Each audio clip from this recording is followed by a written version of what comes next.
شما چرا بو میده دهنه؟ دهنم؟ اون بالا نیچه من دهنم خیلی کار میکشم. دهنم عرق میکنه دیگه.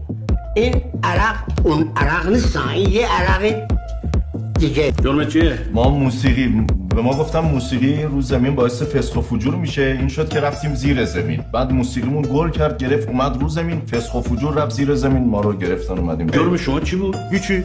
من دکترم. همه بچه‌ها میدونن. بچه‌ها من چیم؟ دکتر. بفرما. زر میزنه حاج آقا، ساقیه. آقا بچه الان جلسه خوب دادم دست ملت، نذاشتم از سنتی برن سراغ صنعتی. یه معتاد مجرم نیست، بیماره. پس من سرخرم، دکترم دیگه، قربونت برم. ایشه دیگه. همش 10 سال روش میشه، جلو بچه بذاره کار میکنه. 10 سال هم که دوک به حاج آقا چی میگه؟ حاج آقا بفرمایید. بسم الله الرحمن. بس این دستمال پاره شد، اینقدر نمال این دستمال. بذار جیبت دیگه.